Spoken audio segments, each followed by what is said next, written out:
प्राचीन समय की बात है। यरूशलेम के पास एक छोटे से गांव में रहमानी नाम का एक गरीब किसान रहता था। वह ईश्वर की गहरी आस्था रखता था और हमेशा दूसरों की मदद के लिए तैयार रहता था। हालांकि उसका खुद का जीवन कठिनाइयों से भरा था, लेकिन उसका विश्वास उसे सुकून देता था। एक दिन जब रहमानी खेत में काम कर रहा था, उसने रास्ते से गुजरते एक थके हुए यात्री को देखा। यात्री भूखा और प्यासा था। रहमानी ने तुरंत उसे अपने घर बुलाया।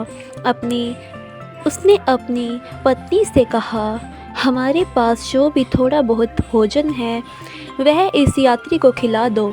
रहमानी की पत्नी ने उत्तर दिया, हमारे पास तो केवल एक रोटी बची है और वह भी बच्चों के लिए रखी थी।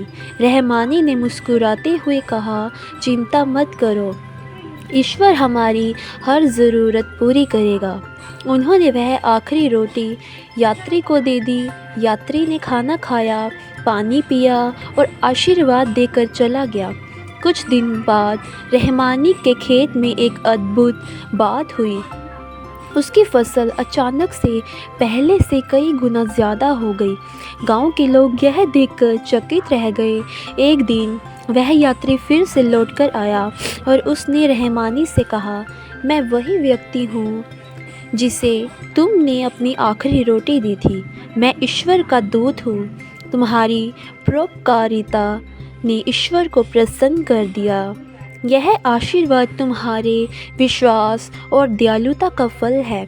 इस कहानी से हमें सीख मिलती है कि सच्चे दिल से की गई भलाई कभी व्यर्थ नहीं जाती।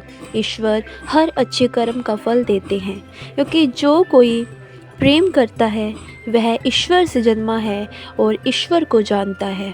आमीन। सभी को जय मसीह की।